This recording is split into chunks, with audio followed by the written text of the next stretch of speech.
because I think he's very, very smart with the logical decisions, and that's a huge portion of Hearthstone strategy decision making. Let's take a look at the opening hands here. 2 Force Natures and the pair of expensive minions. That's no good. Toss them back. Get the Wild Growths. Get the Emperor. Chuck up. Yep. Meanwhile, Amaz came off of a long day of casting at the Pinnacle. And he also has a lot of other activities on his plate. Can he juggle it all? I mean, Monk, realistically, it could be just fatigue coming into the play. Like, if I'm Tides, I go against what I normally do and take my time. Tides is a fast player. Yeah, up there with Dog, in fact. Yeah. Pretty much, he probably is the second fastest player that I know. Along with Reniauer. Reniauer is also a very quick player. I'm not sure if you know too much about him, but he's in Korea. A lot of players try to play really fast to like show off their APM and decision making. Yeah, it happens in China as well, especially in the first, like when Hearthstone first came out in China. Like players didn't really, the Chinese players, they didn't really value taking their time as much. Man, Wild Growth followed by Wild Growth. So at least it's a fair game. Yeah, although Tides has, or sorry, Amaz has 2 Innervates. Awkward. Still okay, I guess. At least you have something. Oh! Oh, wow. He's got more than something. Well, unfortunately, his opponent does have a Big Game Hunter in his hand. Big Game Hunter and Wrath. So he can stay on top of those boom bots. Or just hero power, I guess. Depends on how things go. Fortunately, like, this is pretty much all the answers. Like, Pilot Shredder can just slam into Azure Drake, and then you can Big Game Hunter, maybe Wrath or Hero Power one of the boom bots out. Good sequencing, making sure that if the boom bot hits, it wouldn't kill off the Pilot Shredder. 2 damage to face, somewhat reasonable, and Amaz is behind on the board. Man, like, just exactly like you said, Tides is playing so fast. Amaz is playing really fast as well. Well, Amaz has things to do, man. He's got a tournament to cast tomorrow. Yeah, like we were talking about yesterday, Amaz streamed for about 4 hours.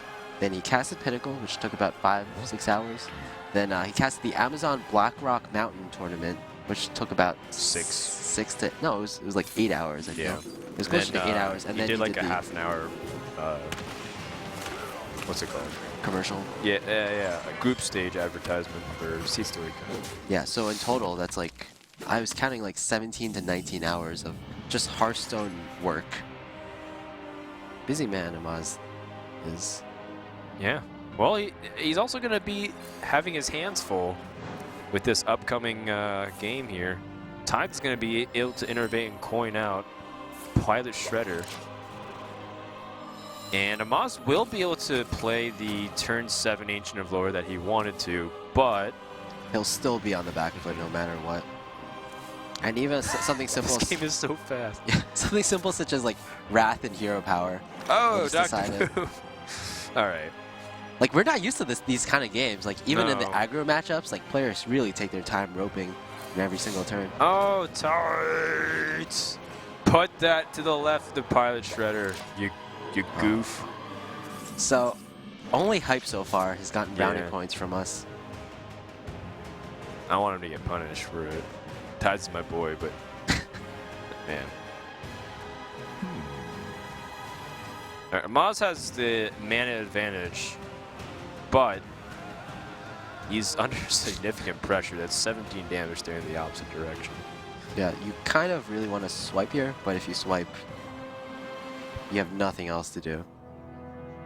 Like this, everything, like all the options that Amaz has are just really awkward in general. Yeah. Well, you can just get to work, play Sylvanas, attack one of the boom bots. Actually, I was thinking about attacking the Drake. Yeah. Can he get away with? I know what you're thinking. Yeah, attacking the face so that way he can set it for combo next turn. I don't know. Or even going for Sylvanas and trying to make sure he can steal something big. It's really tricky.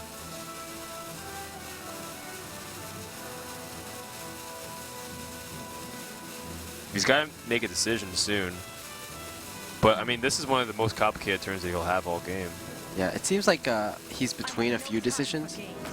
Okay, so this was the This is the more obvious play I was thinking about. But which of the minions is he attacking, or does he just go for face? Yeah, I actually don't mind the attack for face, considering that he has combo. Yeah, I like it, Amaz. Tides has 15, 16, 22, 23 damage. Force of nature. It's exact. Well, there we have it. Yeah. Druid versus Druid. Really close. Like, it ended up becoming a race in a way. Yeah. So you know what? I think Amaz made the right attack here. Oh wait, I guess he overkills him. I like it. A little bit of BM finish. I was calculating Force of Nature as the lethal, but Savage Roar was way more damage. Yeah. So Amaz tries to go for the push, but ends up getting punished. But that's kind of the nature of the Blitz. Warrior versus Demon Lock is power overwhelming and implosion. So Amaz mixing it up here. Amaz used to be a pretty big Warlock player. It was Warlock and Priest were his two classes. Actually, the triumphant with him was mid-range Hunter, Priest, and Handlock. He used to play mid-range Hunter a lot. Yes. And then he used to play mid-range Hunter after it was nerfed and before it got back into the scene. Like, for example, the first Millennium House Cup. Yes. Where he won, right? Yep. So, you know, and he also played a lot of Druid too, you're right. Yeah. The logic was that Ragnaros goes in Druid, so let's play it. Fair enough. Fair. All right.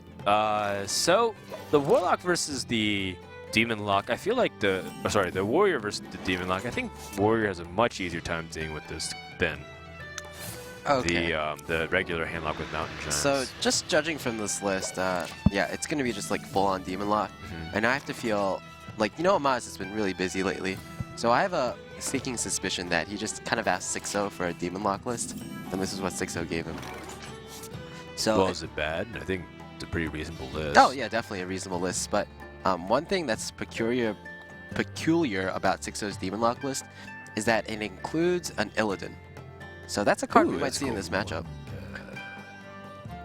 So he has a few options here. You can drop the what's it called? The Void Caller. He can also tap and play Nerubian. I don't like just straight up Hellfire, because I think Hellfire is a great way to combo with your Nerubian next turn. And that's partially why I think putting out the Nerubian is pretty nice, because next turn you can Hellfire and Mortal Coil. 4 mana still is... Alright, Hellfire here addresses the board a little bit more. Yep. And he's afraid of letting that the Warrior potentially draw more cards, and he's rightfully so. The next card drawn was Cruel Taskmaster. Yeah, that's completely fair enough. I think like the way you lose this matchup is similar to how you lose Handlock versus Warrior, in which you just kind of your opponent draws too many cards with the Acolyte. So I really like shutting it down really quickly. It's generally how Warrior wins most of its control matchups. Against Paladins the same way. Acolytes are the key card, so that way it can unlock all your removal and big threats. And also one of your key cards against Shaman as well. From Tide's perspective, he actually doesn't know at all what kind of deck that Amaz is playing. Like, if I were in Tide's position, I would definitely... Whoa! Bane of Doom! Oh. It's okay. That is pretty awesome. So Bane of Doom was actually recently changed yes. in a recent patch. People are watching it saying, isn't Bane of Doom a bad card because they can summon like Voidwalker and Felguard? Actually, they can summon almost anything, any collectible demon, which gives a high chance for legendaries. Yeah, it used to be that, yeah, there's only like 10 or so demons, right? But it used to be that Bane of Doom could only summon demons out of a possible pool. 6, right. I believe. And they were all like fairly bad demons. The best one was Dread Infernal, I believe. And you can summon like Doomguard or Draxus or Morganis, for example. Now it's very likely that you can summon each of them.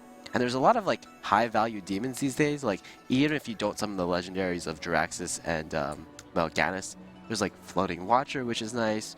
Dread Infernal, Doomguard. Everything's a lot of good options. Is he gonna kill it? Is he gonna do it? Bane of Doom? Come on, everyone's watching. I have to admit that this is why Amaz is actually one of my favorite players to cast, because he's willing to take risks on deck choices. I remember watching him choose to play Mogre the Ogre in Handlock, and I was like, well, Amaz, I don't know if that worked out, but it's really funny. And That's sure, true. maybe he's not the most successful in terms of his win percentage across the board with that, but he's willing to take risks like that. And it could be because 6-0 gives him this deck. It could be because Amaz heard it was a lot better now. Yeah, just after I see more cards like Bane of Doom and Pilot Charter, I don't think this is 6-0's deck. Yeah. This is an Amaz Amaz original. special. Okay. That is a lot of demons on the board. Oh, Emperor, of course. Interesting. I like how every single card, or most of the cards in this deck, are not golden. Or are they all golden? Yeah. Yeah, they're all golden. Never mind. There's some... I guess I just thought that Emperor Thorazane had like a unique animation where the others didn't. Right. So if he plays Power Overwhelming, he can trade down most of the board. He can even pop out the... I guess, I don't know how valuable Jiraxis is anymore against Warrior. For a while, I used to think it was amazing, and then Harrison Jones, like, made Jiraxis a liability sometimes. Yeah, just everyone plays Harrison Jones these days. And, yeah, I'm not sure anymore. So putting it as a 315 seems pretty nice, although it's asking to execute it. The worst part is, if, like, anything you put out outside of Jiraxis would just get immediately answered by Death Bite. You can just do a standard Emperor Thorazane, to be honest. Yeah, just to cheapen everything. Yeah. Bane of Doom for 4 mana seems pretty good. That is true. Oh, looks like Void Caller was yanked out here. Nice. So at least 2 minions are on the board that Death Spike can't kill. Or like, he can kill one of them. Are there any combos here with Bane of Doom? Well, you can kill your own Nerubian Egg. Fair enough, fair enough. Jiraxis for 8 mana now allows you to play Jiraxis and then Infernal. That's true. And yeah, that's the only combo. that's pretty much it. Frothing and Berserkers, that's an interesting one. Yeah, definitely the more mid-rangey approach. Doesn't have easy spot removal. Plus that second Void Caller is very scary. So scary because you don't have a guaranteed way to snipe a big minion if it's Dread Infernal plus. You know, even Doomguard. If it's Doomguard or above, Doomguard, Dread Infernal, the Mal'Ganis, all of those things are quite problematic. That Frothing Berserker is going to get +5. Holy smokes! That's insane. On 8-3 for 3 mana, wow. Second Bane of Doom. I wonder if he runs Thanos in this deck, so that he can get Thanos Bane of Doom. That's true. Like, it combines with the Implosion and Mortal Coil as well. We haven't seen Dark Bomb, but... Hey, should he just slam Jiraxis down? You mean, like, as for 8 mana? The problem with that is, like, you don't get any value from your Void Caller. Fair enough. You're right. You're absolutely right. Yeah. And man, he's going to dump his hand. In the middle. There we go. Yes. But it actually, he's not... should have been to the right of Jiraxis. Yeah, he needs to place it next to the Nerubian Egg, so I give him, like, half credit here. And I'm fairly sure it wasn't intentional that he put it in the middle. Well, he did play it a little bit fast, and now Tide's going to punish it. Now the Pilot Shredder is no longer in the center. Okay, That is a lot of, like, damage onto minions. No, it's deal 2 Bane of Doom is 2 damage to a character. Wow. Oh, you can kill someone with Bane of Doom. I actually did not know That's that. 4 damage of burst. Hey, that's the wrong side. You're on the wrong side. Mistress of Pain. Yeah. You're a traitor. So Bane of Doom. So you Implosion and then Bane of Doom? 67% chance of killing it. So you actually want Implosion to roll low in that case. This is so awkward. No, you don't. Rolling high is fine too. Oh, right, because if you roll too high, it, yeah, you won't be able to finish. You it wanted off. to roll 3 exactly. That's really funny. All right, Abusive Sergeant. Yeah, it's still a little awkward. This game is like the perfect. It's making the perfect case for not playing Bane of Doom in your deck, to be honest. you're like stuck with these 2 cards in your hand the entire game. Well, he can just straight up drop it. So if he just attacks and then Bane of Dooms, he's fine. Oh, well. Alright, what's he gonna get? Floating Watcher. Floating Watcher. Oh man, he should have done that the other way then. Is it gonna matter too much though? So hey, I know it may not matter, but this is like something to point out. If you're going to use Bane of Doom and you want to life tap, you should use Bane of Doom first, right? Because you can get the 6/6. But you're tapping first for more options other than Bane of Doom. So it's not really strictly a misplay, I would say. Fair enough. I'm not saying it's a misplay. I'm just saying something to keep in mind if you want to consider it. Ooh, Chromosh comes in the hand, so that is the threat for lethal. Because it just kills a Floating Watcher. Kill the Floating Watcher, set up Death's Bite, armor up. Oh, no. Is that how you want to do? Because actually, the Floating Watcher has potential to get way out of control. Yeah. Yeah. Yeah. Yeah, worth evaluating just for a second, but he still has threatened for lethal. But if Amaz draws a single Taunt Giver, any health gain, and Mal'Ganis. There it is. Should Tides have actually considered just using the Death Spite to kill the Floating Watcher? I don't know. That might have been a possibility. Just to potentially get more damage on the board for next turn. Activate the Whirlwind effect to... like, let's say your opponent plays like a Sludge Belcher. It might be impactful. Yeah. Well, so, yeah, that's a good one. Defender of Argus. It's going to save him. Defender is good. He's thinking about something else. You Bane of Doom. Bane of Doom? But isn't your brawl... isn't your egg insurance against the brawl? Yeah, that's true. Yet another turn where Bane of Doom is not good. Bane of Doom, your egg, has potential for some really awesomeness. Like, what if you get another Jiraxis? That'd be so cool. Or what if you get Mal'Ganis, and then you're immortal? Is there like a demon that would actually be... what if you get Floating Watcher again and you should have tapped?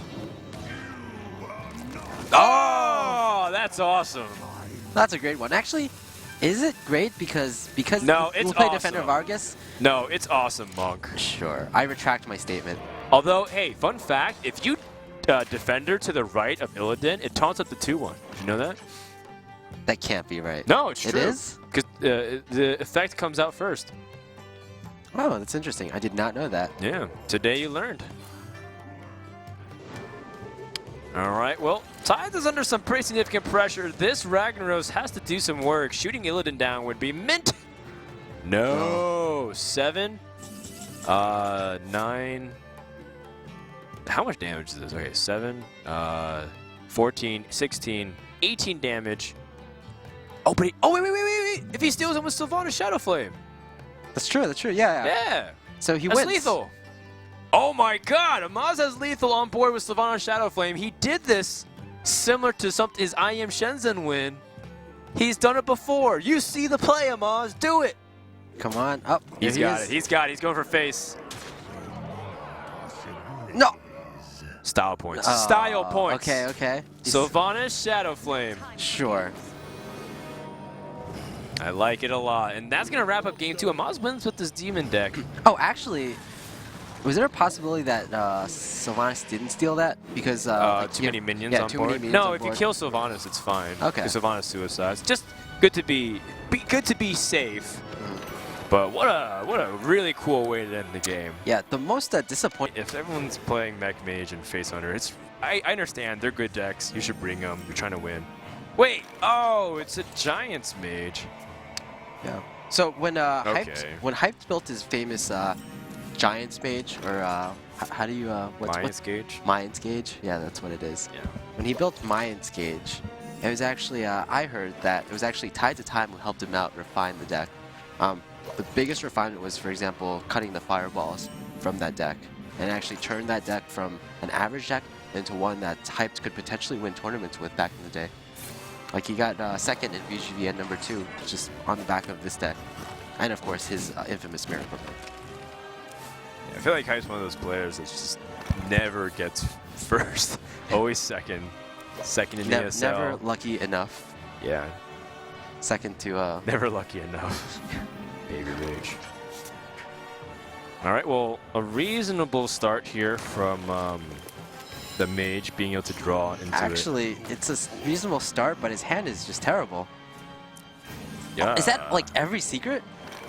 We're about to find out, but oh man. Like both your Molten Giants plus 3 secrets in your hand.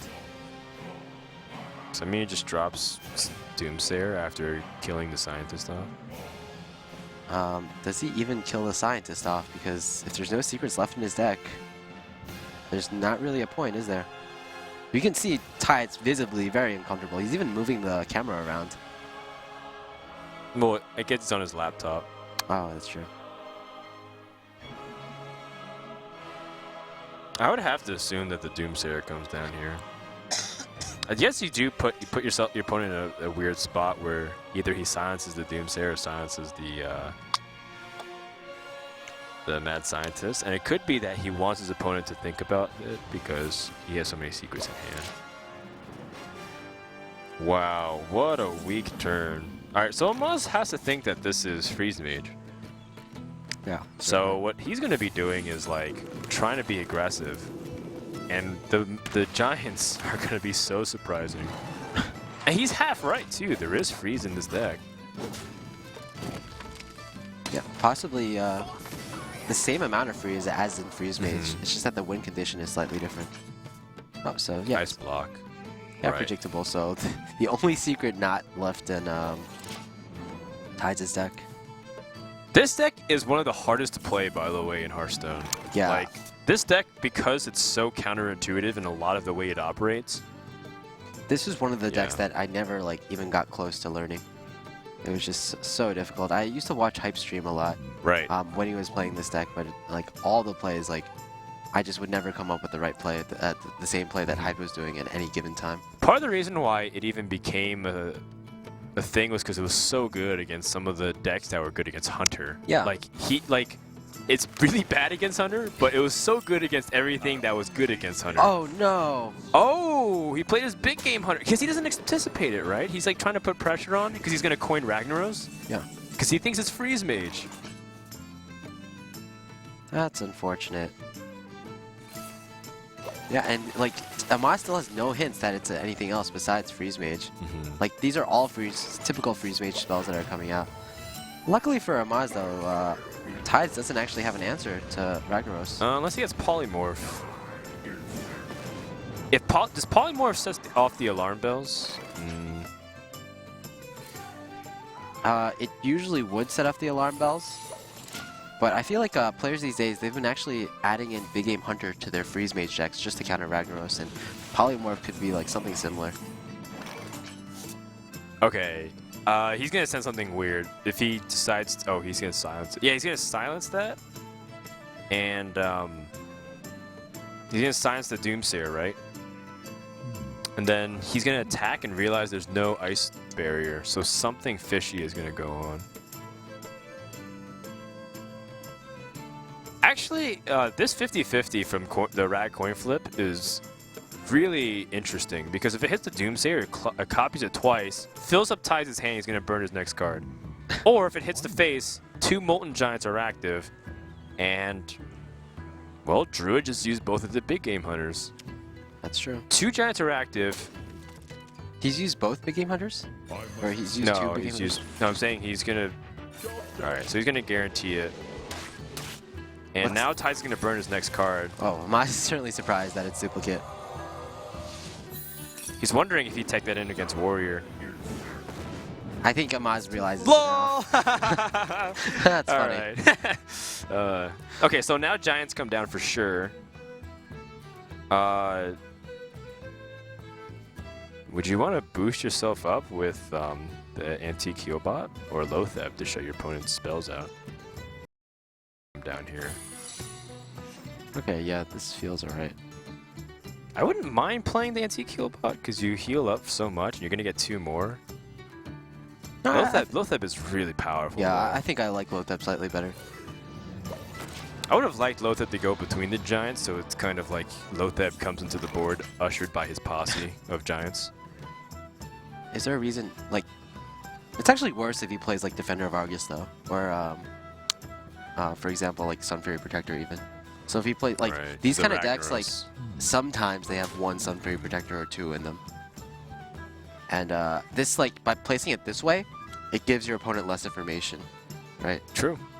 If you just put it in the middle, you're kind of telegraphing to your opponent either, hey, I'm a bad player, or hey, I have a Defender of Argus or something. I telegraph that all the time. I don't know about you. Of course. I think we all do to some extent. No, but I've got that on lockdown. No lethal here. It's unfortunate that the swipe cost 9 mana, because he had the mana to pop it this turn. Amaz is in a really awkward spot now. Maybe the boom bots can challenge the secret of the ice block from... because now, like, the boom bots are a liability. What if they attack the face for 5 damage? Oh, more Molten Giants. That's what Tides wanted, right? Yeah, this is the exact plan of this deck. Get down below 10, and put down Just 2 Molten pressure. Giants, and get more free Molten Giants. So, the plan is to... Oh, man. The plan is to play Molten Giants and then Flame Strike? And then trade down and then let the boards exist? Or is it, like, play Molten Giants... Oh, it's play Molten Giants and attack face, right? Oh, yeah. Because you just have so much damage. That's How does he not bad. Yeah, you can, like, Flame Strike and attack face, yeah. That's pretty funny. As long as it doesn't kill you. If these boom bots do enough damage to kill you, I think Tides will just rage quit life. Alright. Or at least rage quit Hearthstone. Oh, he is trading. That's okay too. Huh. So I thought he would pressure so that way he can go for the kill. Like if he attacked face for that 13 damage, he'd be at 19. No, he'd be at 16. Maybe he's playing 16. around mind control tech. Possibility. I'm really trying to figure out what Tides is playing around here for. I think this is all right though. Like, is this guaranteed lethal? And like basically, Tides probably needs to win in the next 2 turns. Right, because he does have Ice Block. Yeah, he has Ice Block and anti-Keelbot, but I don't think actually the anti-Keelbot will do much because if his opponent has combo anyway. What? It's perfect with Ice Block. Well, sort of, yeah. I mean, this turn he wants to play anti-Keelbot and Ice Block, but he can't fit that all in. That's what the Emperor's for, so you can do it all. That's true. Yeah, yet another deck that is like helped a lot by the Emperor. This is such a weird concoction of stuff. Yeah, he's just gonna pressure in. I'm actually really confused. That's actually a pretty good draw, I think, right?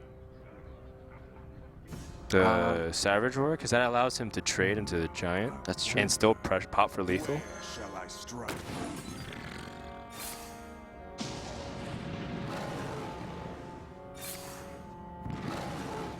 Is Amaz kind of like just giving up here? No. So he's going to attack for 6 into the face with the Druid, and then attack the face, pop the Ice Block, and then kill off the Giant. And then puts the pressure for Tides to generate some kind of way to stall. You kind of killed the wrong Giant there. Oh, that's such a big draw! Wow!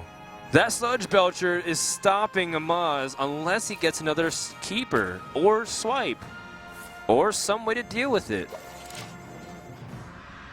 Okay, Force of Nature doesn't help. Savage Roar doesn't help either. Oh no! Force of Nature doesn't help because it's too much mana. Wow! This Mage Deck won! That's incredible. Wait, did it win? Is that enough? Hold on. No, because it didn't win yet. Echo of Medivh. What? You can play another heal bot? But this is so back and forth. I don't even know what to think. Okay, so you Echo of Medivh. Yeah, we forgot that you can play Druid Claw in top mode. Yeah. Your Echo of Medivh allows you to play another Molten Giant for 0, and then another heal bot. So that way you're out of the range. You trade. Actually, this is really complicated.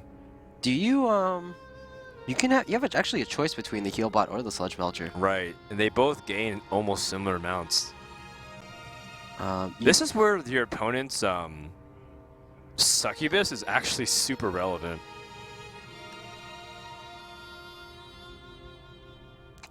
I think you. Well, you definitely want to kill the Druid of the Claw. If you kill off the Sludge Belcher, play your other Sludge Belcher, then you'll have a 3-2 remaining. Sludge Belcher itself. I think the other Sludge Belcher is slightly better Yeah. than Like Healbot. Healbot heals for 8, and the Sludge Belcher is essentially 7. But because of overkill, I think the Sludge Belcher will protect you for more. Plus, you've seen your opponent already doesn't have a swipe, right? Oh, he doesn't actually. Yeah. Oh, is that it? That's probably. I think so. Amaz drops the Keeper of the Grove, and that's enough to, I think, push just enough through. Oh. Tides is so devastated. Yeah, that heal bot. Actually, yeah, the heal bot didn't matter. Oh man, that game was so close. Really intense. But you know what? I am glad, even though we don't. get No, to the see... heal bot did matter. Sorry. Apologies. Yeah, I was. It didn't matter. It didn't matter. It didn't matter. Okay. It didn't matter. Yeah. A pass from Amaz is, yeah, actually that's true. Maybe he is running 2 Illuminators. A pass from Amaz though is really, really painful. And the question here is, do you actually just throw Doomsayer. down the Doomsayer? Because you have Illuminator, and then you actually curve into Sludge Belcher. Wow, that kind of stinks. I guess you just drop Mad Scientist. Yeah, I guess. Because Mad Scientist still gives you some value. You fish out the secret so you don't play it yourself. It's still better than a secret, because it thins out your deck a bit more. Right, you don't draw it into your hand. You can draw whatever minion you want instead. Like a Goblin Blast Mage, which we still haven't seen yet. Yeah. I really feel like we haven't. Maybe the metagame is. Did we like? Are we just really out of the loop and everyone took out Goblin Blast Mage mode? Maybe what happened is that for some reason Emperor Thurzane counters Goblin Blast Mage, or maybe Quick Shot counters Goblin Blast Mage, and that's what we're missing. Right. What does Illuminator say when she spawns? That's a good question. I think she said follow the light or something like that. Yeah, something about the light. I believe that was actually a Jeoparino question. Oh, cool. 2 5-drops back to back with the coin. Sounds awfully reasonable. Sludge Belcher or Lotheb is okay. Yeah, this is... Usually they're interchangeable, depends on how you want to approach the board state. I personally think Sludge Belcher protects the Illuminator and make it awkward trade-wise is a little bit better.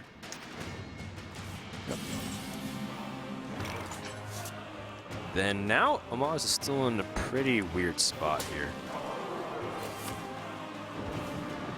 Amaz is actually going for the value plays instead of just straight up He's jamming pacing down. himself. He's making himself in his board less vulnerable to AoE as well. Is he? Because Blizzard still is going to wreck his board. Also, like, because he did that series of trades instead of holding out for Lotheb, he's now vulnerable to this Illuminator that can trade for the Yeti. Yeah, you're right. And Lotheb comes down afterwards too. Yeah, so Amaz realizes that he exposed himself. Yeah. Dumps the Frostbolt. Definitely the right choice here. 2 Blizzards.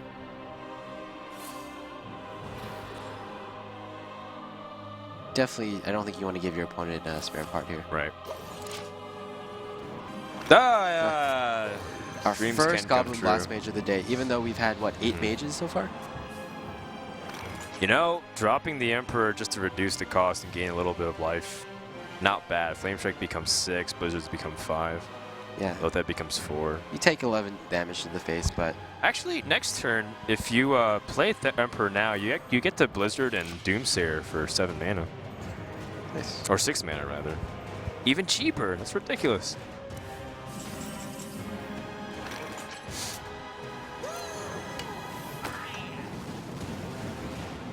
So, Goblin Blast Mage 3 to the Emperor, not gaining Tides as much life as he thought, but he's still in a really good spot. Oh man, the Finicky Cloak Field. That's awesome. this matchup realistically could get to the point where it gets very grindy and Tides is going to try to pressure, but Amaz has some fireballs with Antonitis.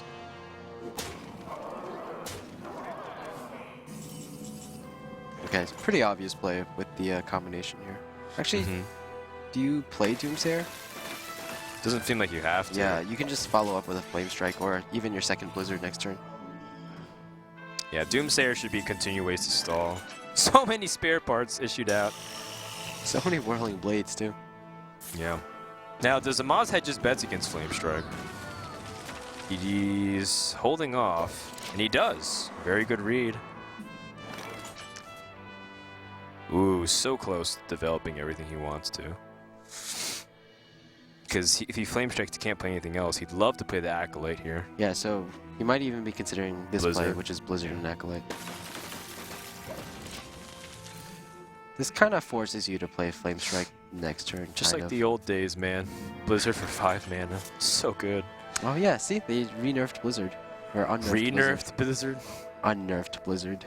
Kona Cold back down to 3 mana. And Frost Nova back down to 2 mana. What to do? That was probably the most imbalanced one. Frost Nova for 2? Yeah. Pyro for 8 was also ridiculous. Even though it scales appropriately, right? It's like 4 mana, 6 damage, 10 mana, 10 damage. I remember some of the old Fight Night games where it was Mage versus Shaman. It was like Ekop Mage versus Trump Shaman, and oh, he uses Finicky Cloakfield. Sorry, continue your story. Yeah, and basically like we were talking about how Trump was doing really well, but then on basically like turn 4 or around turn 5, Ekop drew 2 Fire Blasts or Pyro Blasts, and we were like, okay, this game is over on turn like 6, turn 5 or 6. It was great. Good times, good times. I don't know if I mind dropping the Doomsayer, so that way whatever comes down next turn, you have Molten Giants and Sylvanas, or Molten Giant Lothep even, and taunt it up. Sounds pretty strong to me. Oh, there we have the Sun Fairy Protector. There we go. Yeah. That little guy. The interesting thing is I don't think Tides has Twilight Drakes in this deck, right? Because that was another thing that was innovated into it. Yeah. Putting Twilight Drakes so that way, because you're usually building up your hand count anyways with duplicates. I feel like there's just, oh man, there's so many cards, like there's so many different things that I've never seen before in this deck that I think the Twilight Drakes must not be in the deck, or he's like cheating with like 40 cards. With Echo of Medivh, it realistically could be like a 40 card deck. You'd be getting so much value with duplicates and Echo Medivh is that this deck doesn't lose control matchups usually. Ice Block is pretty good. Generally speaking, it's very useful to have it. I wonder if Tides is regretting not playing the Doomsayer. Because if he did, then he has like the board to take. Exactly. He's going to have to taunt up his minions instead. This is still like a very strong play though.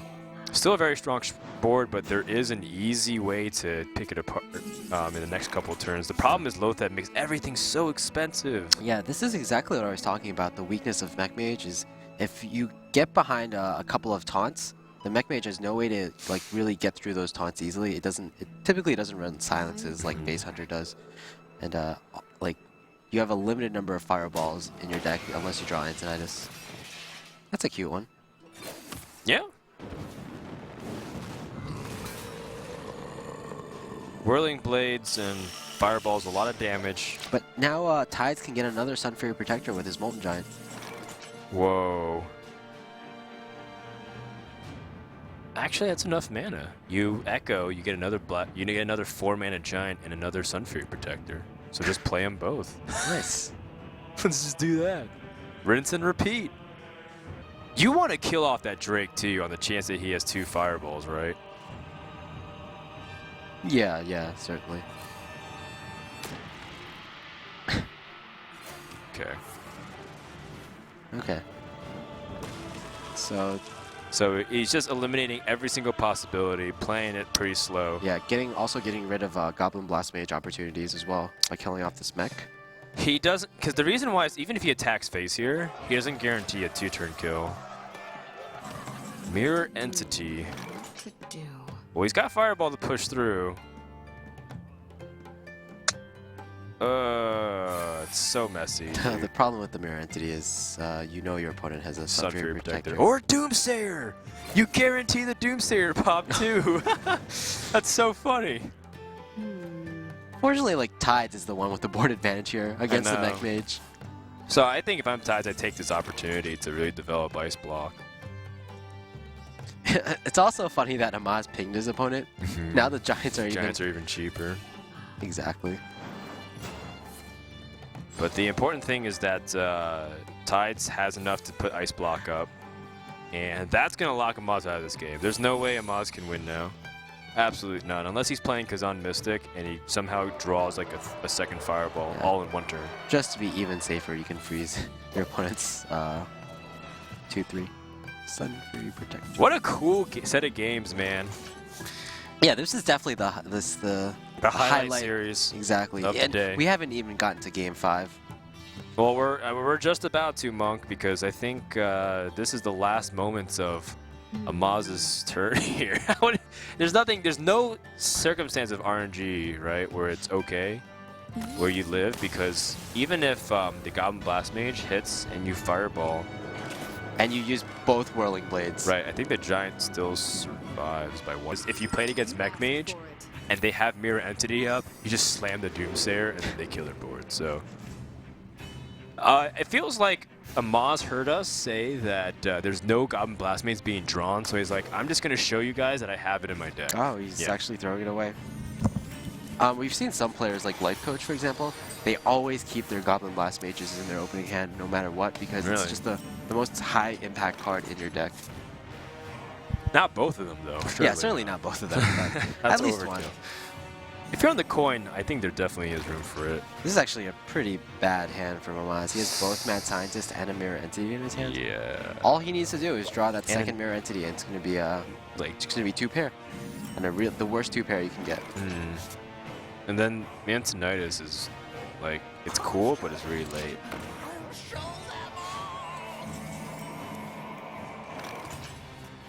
Well, Tides is under no pressure whatsoever. I don't think he has a problem putting out Acolyte. So before, if you use Fire War Axe, because it's high priority targets like Mech Warper. All right, so now that's a pretty decent draw. Putting out the Pilot Shredder, and then you have... actually, hold on, let me think. Because what if he has cool Taskmaster? Then he trades into the Pilot Shredder pretty effectively, and you have no mech. So that's a really scary moment, in fact. Oh, this is so bad, actually, in terms of how the worst outcome could be for you. This Acolyte of Pain, is just making everything awkward. Yeah, it's doing a lot of work. I really like that play over Fire War Axe. I think most players would have gone for the War Axe there, just going for a gut reaction.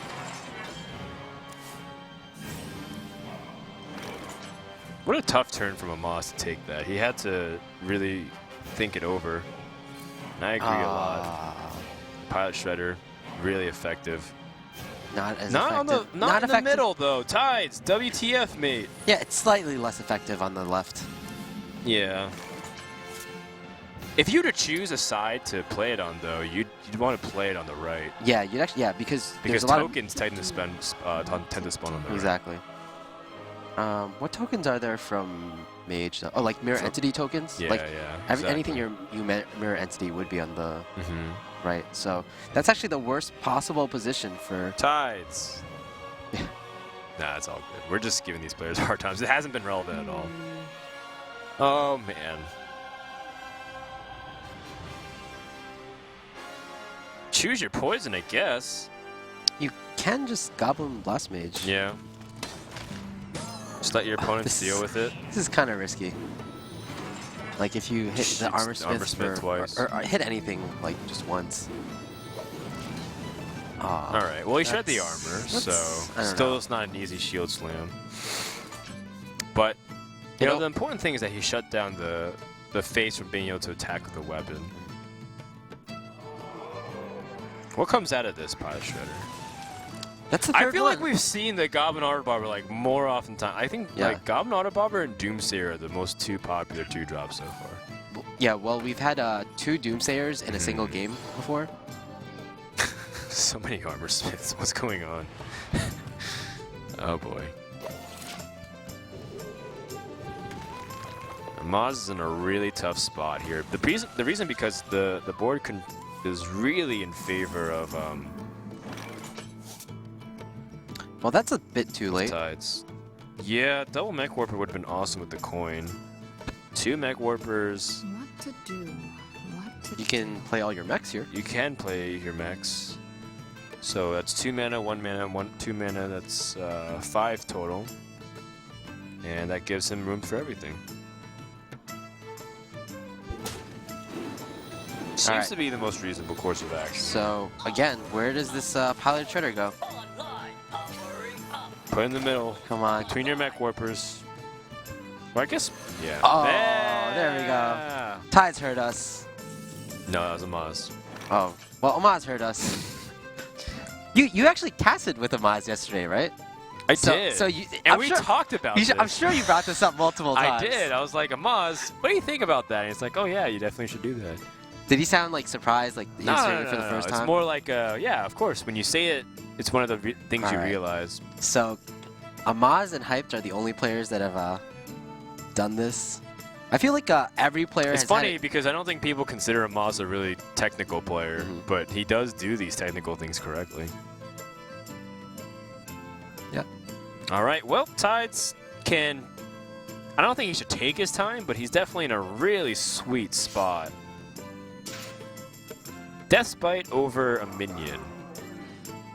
That's that definitely does intrigue me, because I thought, you know, like Sylvanas could challenge whatever comes out. That's true. What do you think about this play? I mean, it keeps the board contracted because you have the weapon. Yeah. It limits his damage. I guess he just really wants to control the number of minions on the board, make sure it doesn't get overwhelming. If a spare part like the freezing one came down on the field and it froze Sylvanas, that could have been like game deciding. So maybe just a more stable play. Less risk for something to go horribly wrong here. Amaz want that spare part. He does not. Baron Geddon's nice. Baron is excellent if that armor smith, oh sorry, if the pilot shredder rolls something that's 2 health or lower, and the armor smith will go down.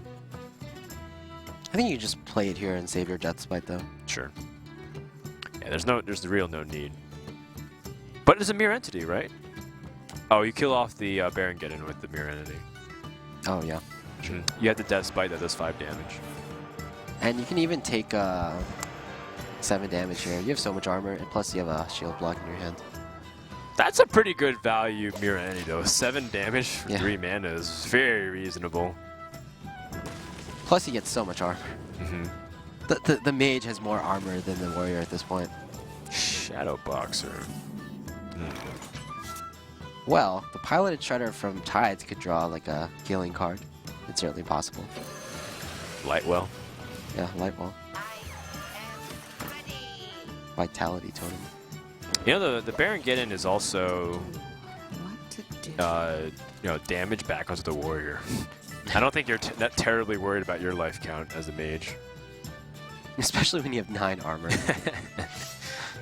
All right, what's it going to be off the pilot shredder? Amaz positioned it correctly. Will he be rewarded? One. Not. But that is a 2 health minion, perfect for Tides to eliminate that. And Amaz is hurting.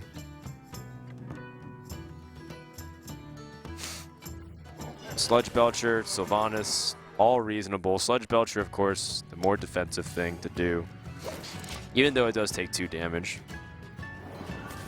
So what's it going to be? Aw, the stealth would have been So pretty epic. ideally, Tides would want to get a lot of fireballs. But Amaz, you mean? yeah, sorry, Amaz. If that, wait, hold on. If that was the Kloniki field where you can put it to stealth for a turn, yes. would that have been like potentially the game?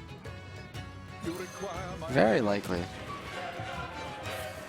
Yeah, very likely. But it's funny that this 7-1 Baron Geddon will do so much work. Yeah, Baron Geddon anti-aggro card. And he's done everything. Frothing Berserker is That's a good pretty draw.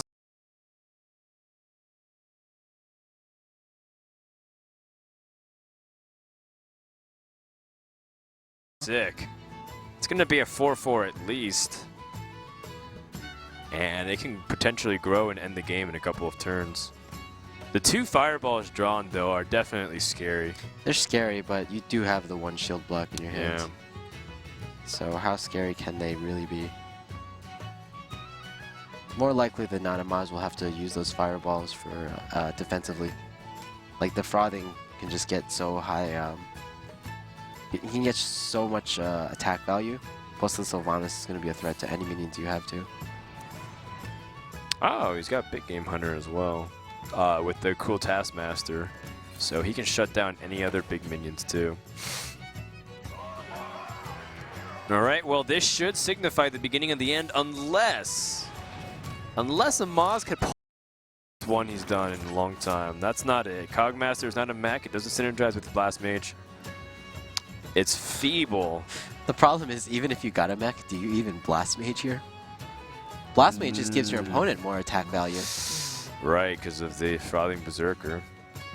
You might want to just, you might want to just fireball the face. Fireballing the face when your opponent has 26 HP.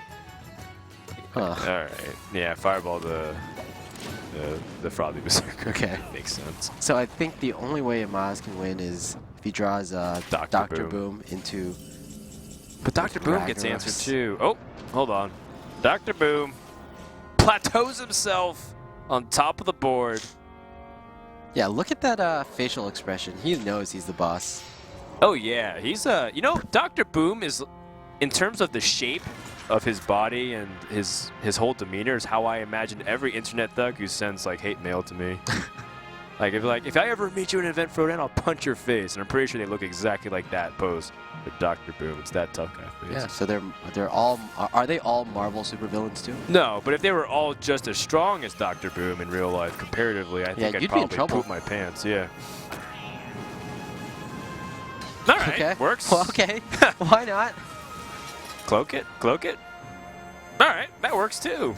Unfortunately, that means it's going to be taken out by the Cruel Taskmaster and Big Game Hunter combination. Yeah, but that was one of the most effective... Goblin Blast Mages we've seen all day. Most effective Goblin Blast Mages, if not like the second Goblin Blast Mage we've seen all day. And also one of the least effective of Dr. Booms. So you heard it here first, Goblin Blast Mage is the counter to Dr. Boom. Sounds good to me. Maz is digging deep, but it's not going to be enough. Lotheb played so quick. And I think that's going to signify almost a white flag in just a couple of turns here, as it doesn't matter. Amaz gave a very valiant effort, and I really liked his Warlock deck. I actually really liked a lot of what Amaz brought to the table today, but today is Tides' day. And that's going to be a 3-2 in victory for Tides from Time of Cloud9, as he goes on to win 3-2 and advances to the round of 8 to await the winner of